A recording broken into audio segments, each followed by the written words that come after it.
কল্পনা করুন এক সাধারণ দুপুর। ঢাকার একটি স্কুলের শত শত শিক্ষার্থী তাদের ক্লাসে মগ্ন। ঠিক সেই মুহূর্তে বিকট শব্দে কেঁপে উঠল পুরো এলাকা।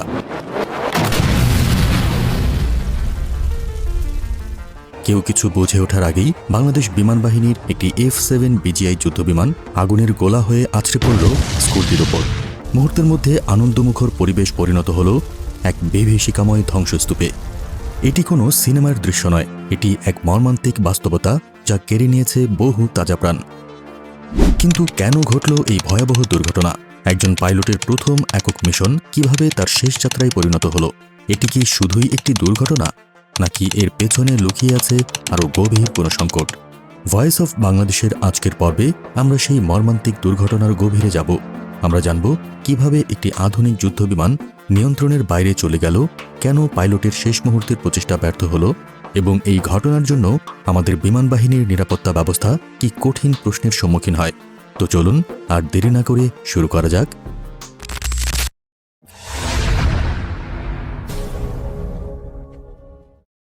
2025 সালের 21শে জুলাই দুপুর 1:06 ঢাকার বিমান বাহিনী ঘাঁটি থেকে উড্ডয়ন করে F-7 BGI যুদ্ধবিমানটি। ককপিটে ছিলেন ফ্লাইট লেফটেন্যান্ট তৌকির ইসলাম সাগর, যার জন্য এটি ছিল প্রথম একক ফাইটার মিশন। সবকিছুই ছিল স্বাভাবিক, কিন্তু উড্ডয়নের মাত্র কয়েক মিনিটের মধ্যেই যান্ত্রিক ত্রুটি দেখা দেয়। বিমানটি নিয়ন্ত্রণ হারিয়ে দ্রুত নিচের দিকে নামতে থাকে। কন্ট্রোল টাওয়ার থেকে পাইলটকে বিমান থেকে বেরিয়ে যাওয়ার নির্দেশ দেওয়া হয়, কিন্তু বিমানটি তখন এতটাই নিচে ছিল যে নিরাপদে ইজেক্ট করার মতো উচ্চতা ছিল না। ফ্লাইট লেফটেন্যান্ট সাগর বুঝতে পারছিলেন তিনি এক ভয়াবহ বিপদের মুখে।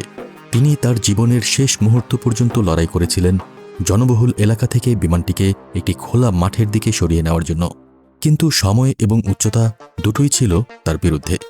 দুপুর 1:15 দিকে বিমানটি ঢাকার উত্তরায় মাইলস্টোন স্কুল অ্যান্ড কলেজের মূল ফটকের কাছে একটি দোতলা ভবনে আছড়ে পড়ে।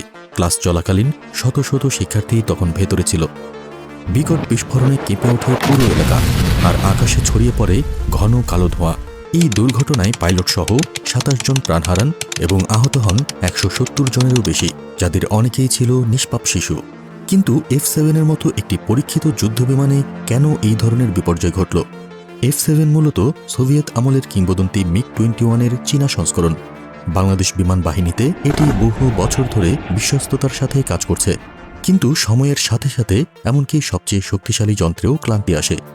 1 দশকের বেশি সময় ধরে উচ্চগতিতে চলার ফলে এর ইঞ্জিন, কাঠামো এবং যন্ত্রাংশে চাপ সৃষ্টি হয়। আরেকটি বড় সমস্যা হল যন্ত্রাংশের অভাব।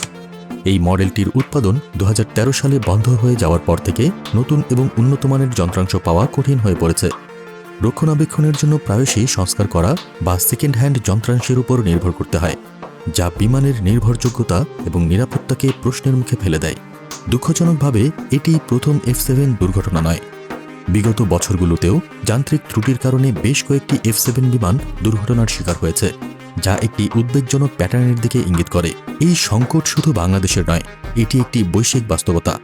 গত কয়েক মাসে বিশ্বের বিভিন্ন প্রান্তে অত্যাধুনিক সব যুদ্ধবিমান দুর্ঘটনার শিকার হয়েছে। মার্কিন নৌবাহিনীর $85 মিলিয়ন F-35 যুদ্ধবিমান আলাস্কায় বিধ্বস্ত হয়েছে। দক্ষিণ কোরিয়ায় অবতরণের সময় একটি বিমান রানওয়ের অ্যান্টেনার সাথে ধাক্কা খেয়েছে। এমনকি রাশিয়ার প্যান্টসির মিসাইল দুঃখজনকভাবে একটি বেসামরিক বিমানকে ভূপাতিত করেছে। প্রতিটি ঘটনায় চোখে আঙুল দিয়ে দেখিয়ে দেয় আকাশপথ কতটা অপ্রত্যাশিত এবং ঝুঁকিপূর্ণ হতে পারে। এই দুর্ঘটনাগুলোর মধ্যে সবচেয়ে অদ্ভুত একটি ঘটনা ঘটে ওয়াশিংটনের আকাশে, যেখানে একটি যাত্রীবাহী বিমানের সাথে একটি ব্ল্যাক হক হেলিকপ্টারের প্রায় সংঘর্ষ হতে চলেছিল। এয়ার ট্রাফিক কন্ট্রোলের সাথে ভুল বোঝাবুঝির কারণে হেলিকপ্টারের পাইলট যাত্রীবাহী বিমানটিকে দেখতে পাননি, যা সরাসরি তার দিকে নেমে আসছিল। এই ঘটনা প্রমাণ করে আধুনিক প্রযুক্তি থাকা সত্ত্বেও মানুষের একটি ছোট ভুল কতটা মারাত্মক হতে পারে। ঢাকার বুকে ঘটে যাওয়া সেই মর্মান্তিক দুর্ঘটনা আমাদের মনে করিয়ে দেয় যে একজন পাইলটের সাহসিকতা এবং আত্মত্যাগও কখনো কখনো প্রযুক্তির ব্যর্থতার কাছে হেরে যায়। ফ্লাইট লেফটেন্যান্ট সাগর পারতেন নিজেকে বাঁচাতে, কিন্তু তিনি শত শত শিশুর জীবন বাঁচানোর জন্য নিজের জীবন উৎসর্গ করেছেন। এই ঘটনাটি একটি বেদনাদায়ক সতর্কবার্তা। আমাদের বিমান বাহিনীর পুরানো বিমানগুলোর আধুনিকায়ন এবং রক্ষণাবেক্ষণে আরও মনোযোগ দেওয়া প্রয়োজন, যাতে ভবিষ্যতে এমন কোনো মায়ের কোল খালি না হয়, এমন কোনো স্কুলের আঙিনা রক্তে রঞ্জিত না হয়। কারণ প্রতিটি জীবনই মূল্যবান এবং নিরাপত্তা কোনোভাবেই বিলাসিত হতে পারে না।